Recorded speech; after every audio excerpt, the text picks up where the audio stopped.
Hello and welcome. My name is Kathleen Sharkey from the Hinsdale Central Math Department. I graduated from Illinois State in 2017 and started pursuing my master's in Instructional Design and Technology from ACE in January of this year. Today we're going to dive deep into what an LMS is, so let's get started.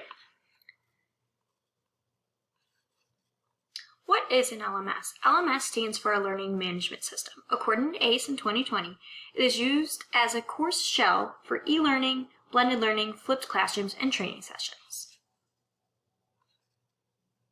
Many LMSs can be used to house course content, assignments, readings, discussions, assessments, and many more resources. The main things to consider when choosing the right LMS for you is the cost, the audience, and the content.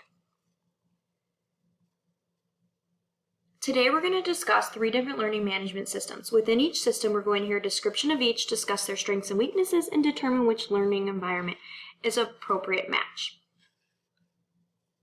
To begin with, let's talk about Canvas. According to Davis in 2018, here are some benefits of using Canvas. The data and analytics feature, we can determine patterns between each student's learning and possible misconceptions. The mobility and accessibility, people can access their work, assignments, and other tools at any time and on any device.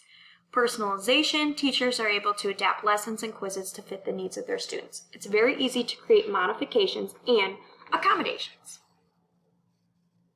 Furthermore, Davis in 2018 says the access for help, parents and other support teachers and tutors can all have access to a teacher's Canvas page.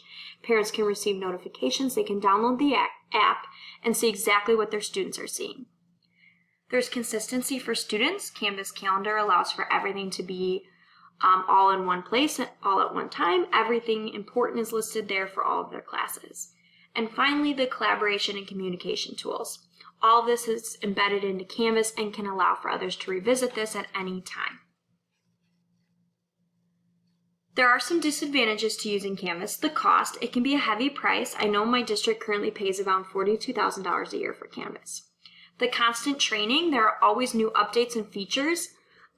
It's important that teachers have to be trained in this in order to use Canvas to its full capacity. The mobile app, just like any mobile app, there are some glitches and it's difficult to see everything from the app view. The greatest thing about Canvas is the flexibility of the learning environment. I have used Canvas personally for a flipped classroom, a blended classroom, an online classroom, as well as for trainings.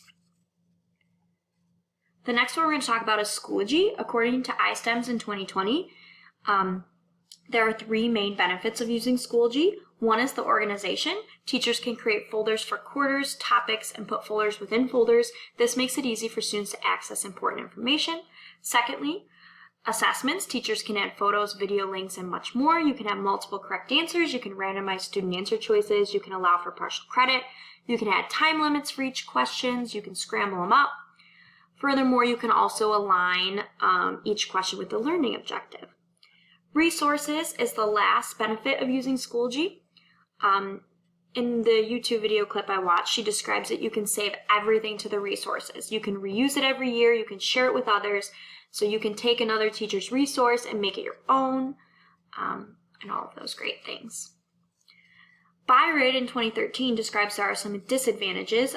Teachers cannot censor every student comment, which can cause some behavioral issues. Students can navigate from the educational focus and get distracted in other resources. And no 2 accounts can be open at the same time on a computer or device. In my personal opinion, I believe that Schoology would be most beneficial for training purposes, flipped classroom, or even a blended classroom learning environment. Finally, we're going to talk about Moodle. What is Moodle? Weiss in 2016 provides some pros and cons of Moodle. Some great things about Moodle is it's free, you can have unlimited users, there's a ton of add-ons and plugins, there's an online community, they have a large amount of communities for teachers to reach out for support, there's a ton of online tutorials. Some not so great things about Moodle is you have to have advanced tech skills, so some of their applications require some programming skills with like Java and such to have success. Customization, there's a lot of front loading that's necessary to customize the needs of your students. Help can be hard to get at times. Moodle is great for a blended learning or a flipped classroom environment. So pretty much it's time for you to pick your favorite. Overall, the cost, audience, and content are most important when determining an LMS to choose from. For my research, I evaluated the cost, content, and audience in the chart depicted. In general, this is just a dive into 3 different LMSs. There are a ton more that we could have picked from. Ultimately, within your resource, you have to choose a system that's best for your students. Our ultimate goal as educators is to make them the best learners and walk out of our classrooms feeling confident. It is important to always make your decisions with them as the forefront. And finally, here is a copy of my references for today's presentation. Thank you for your time. I hope you walked out of here knowing more knowledge on what an LMS is and what different ones there are out there. Thanks again and have a wonderful day.